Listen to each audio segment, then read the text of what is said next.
Have I given y'all a title page yet? Nope. All right.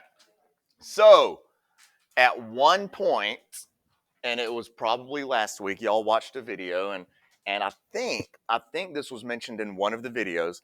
But if you're ever doing antiderivatives of a rational expression, and by definition, rational means fraction. If you say rational expression, that means you have a fraction of two polynomials, which is what we have here. There's no square roots, no logs, no exponentials, just nice polynomials. Was it x squared plus 1 over x minus 1? Is that what it was? Okay. If you have an antiderivative like this, the first thing you need to, well, I always check first to see if the top is the derivative of the bottom. It clearly is not. So that's like a half a second thought process. Then I'll look and make sure that my top degree is less than the bottom. You need the top degree to be less than the bottom. It can be worked other ways, but if you notice that your top degree is either equal or greater, we fix that by dividing. Now we can either do long division, which wouldn't take too long because the degree difference is only 1. The larger the degree difference, the longer the division will take, right? Or in this case, we can use synthetic. So I can divide x minus 1 into the top by doing 1 into 1x squared, no x's, and a 1. And I will go synthetic because to me it's a lot quicker and easier. Bring down the 1. 1 times 1 is 1. 0 plus 1 is 1. 1 times 1 is 1. A lot of 1s. 1 plus 1 is 2. Oh, yeah, yours wasn't even right. Yeah. You don't have enough 1s. So I have that. Oh, did you leave out? You left out the 0, didn't you? No, I did the long division, and I did minus x squared. I missed an x squared. So never mind. Disregard the Yeah. Anyway, so I like to do synthetic.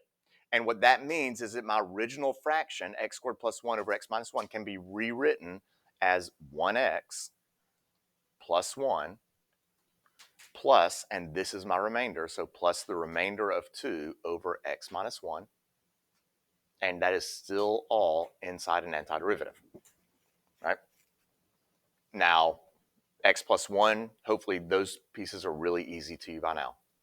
X squared over 2 plus x. Still have a little bit of a difficult one here. So I'm going to keep that as an antiderivative and think about that one. How do you do the antiderivative of 2 over x minus 1? I would take the 2 out. There. I'm going to take that 2 out. And if I take the 2 out, I'm left with a 1 in the numerator. And now top is the derivative of the bottom. So the answer ends up being x squared over 2 plus x. Ooh, I almost made a mistake. Plus 2 natural log of x minus 1 plus c. Are we good? My mistake I almost made, I was still in my mind doing antiderivatives. I almost did the antiderivative of these two terms again. I was about to do x cubed over 6 plus x squared over 2, but I have already integrated those. Are we good? Okay, did anybody do something different? There is another approach that we could have used. Do we know?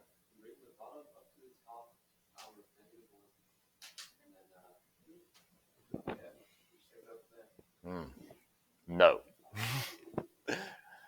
The other approach would be u substitution. It can be done. And so I'm looking up here. So my u, if you had to choose something for u, what would you choose?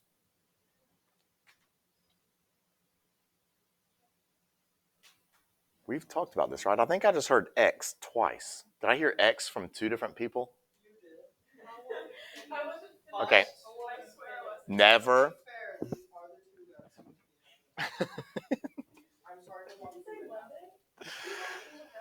Okay. You never ever do the substitution u equals x. Ever. Never do that. It will only turn the function into u squared plus 1 over u minus 1. It doesn't change the problem any. It just gets rid of the x's. So what would our u be? Okay, now why are you saying x minus 1? Okay, maybe. Generally, if there's not another something kind of staring at you, like if I had I don't know. If I had maybe an exponential function in the numerator, I don't know. Generally, you do pick u from the denominator. There are exceptions, but generally that's what you do. So I like the u minus 1 because it's in the denominator, not because it has a lower degree or something like that. What is du? It's 1 dx, and I have a du, right? I have it right here. So if I wanted to go u sub, here's my du. I have my u down here, and so it would substitute into something over u du, but I still have an x squared plus 1 on top. Not yet. Yep. X is going to equal u plus 1, and I can do a dub sub situation. We can double substitute that. X equals u plus 1. Now I can expand the numerator.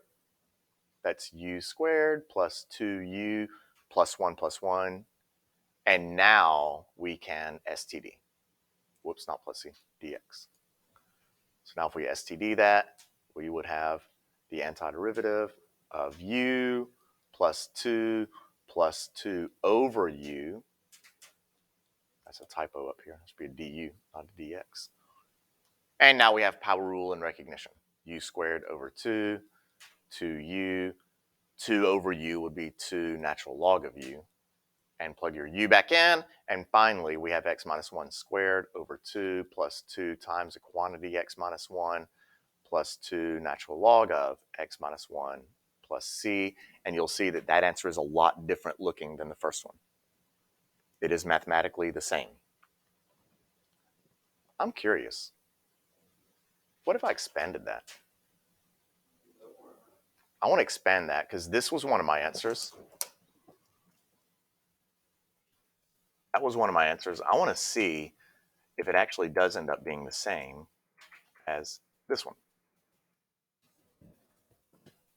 Dun-dun-dun-dun. So if I expanded, that would be what? X squared. Whoop, I don't have my pen. X squared minus 2x plus 1 all divided by 2 plus 2x minus 2 plus 2 natural log x minus 1. That's x squared over 2. Minus 2x over 2 is minus an x plus 1/2 plus 2x minus 2 plus 2 natural log. Am I going too fast, too English, too slow? And combine like terms, x squared over 2. Oh, that's good. I have an x squared over 2. Negative x plus 2x is plus x. Awesome. 1/2 minus 2 is negative 3/2 plus 2 natural log x minus 1 plus c. Are they the same? Yes. Right. The difference in these two answers is the arbitrary c has different values for the two answers. This may happen to you sometimes if you work a problem using an approach different than whoever wrote the problem used. Then the multiple choice options they have may not look like yours. And as you try to make them look the same, if you run into a situation where everything's the same except you have an extra constant that they don't, the c, this constant, can absorb that negative 3/2, and now they're the same. Good? Fun. How are we? Let's talk about the test.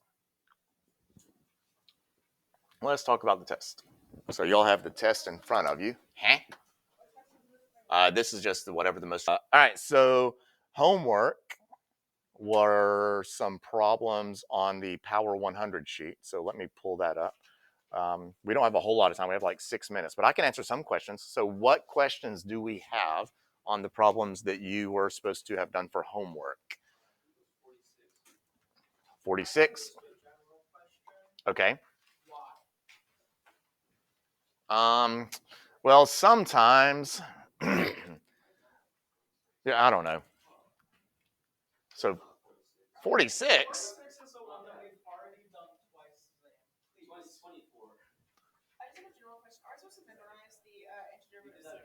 Yes. Yes. They are. They're on the orange sheet. Yep. Okay, 24. You know, 24 is the exact same one third period wanted me to do first. Okay. Now, having just done the warm-up, we should know what to do with this one first. What do we do first? We're going to divide. My top degree is not less than the bottom degree, so I'm going to start by dividing. As a matter of fact, when I have a fraction, when I have a rational expression like this, I check for natural logs, and I check to make sure my degrees are lined up correctly simultaneously. Like both of those are very, very, very quick thought processes. So my top degree is not less than the bottom, so we're going to do long division this time.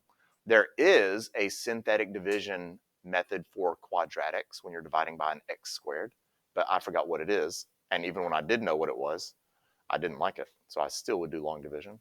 It's kind of a, does anybody in here know that method? How to do long division when you're dividing by a quadratic instead of a line? I'm sorry, synthetic. Yeah, it's kind of tricky. I almost think the long division is easier. So we do x squared times 1 would give me the x squared. Then we multiply. 1 times x squared plus 1 would be x squared plus 1. I like to line up my terms. And then I will subtract that. X squared minus x squared is 0. 0 minus a void is 0. And 0 minus 1 is negative 1. And I cannot divide any longer. So my new antiderivative is 1 plus my remainder, negative 1, over 1 plus x squared. And at this point, you should be able to spit that answer out in no time. Antiderivative of 1 is x. Antiderivative of negative 1 over 1 plus x squared is?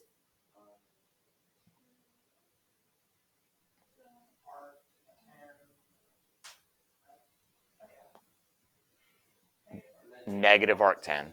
Negative arctan x. Or x plus inverse cotangent x.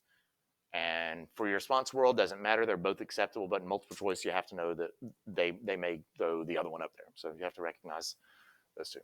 They obviously would not put both of those as correct options on multiple choice. What else?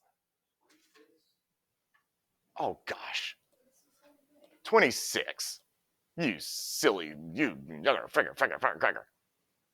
What? All right, 26. What do you want to do? No! This one factors. This one factors. That's a difference of squares on top, isn't it? X squared plus 1, x squared minus 1 over 1 plus x squared. Hey, what happens here? Yeah, those cancel, and we have a power rule, and that's it. X cubed, whoops. X cubed over 3 minus x plus c, and you're done. Not you. Yeah, I forgot how to do synthetic with quadratic. You could do long division.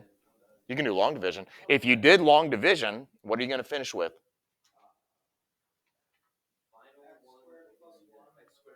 No. No. You would get x squared minus 1. If you did long division is the longer way of factoring and canceling. The result is whatever you would finish with. So if you did the long division, you should finish with x squared minus 1 with a remainder of 0. What else? Ask another one that I'm going to judge you harshly for asking. 18?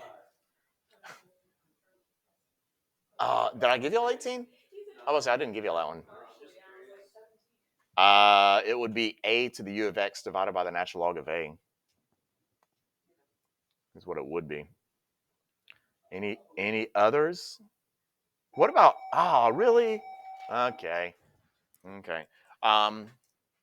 Did y'all do your homework? I forgot to check your homework. Are y'all responsible students? Should I trust you? Okay. Y'all have a good Thanksgiving. Remember, don't do anything math related until the day before we come back.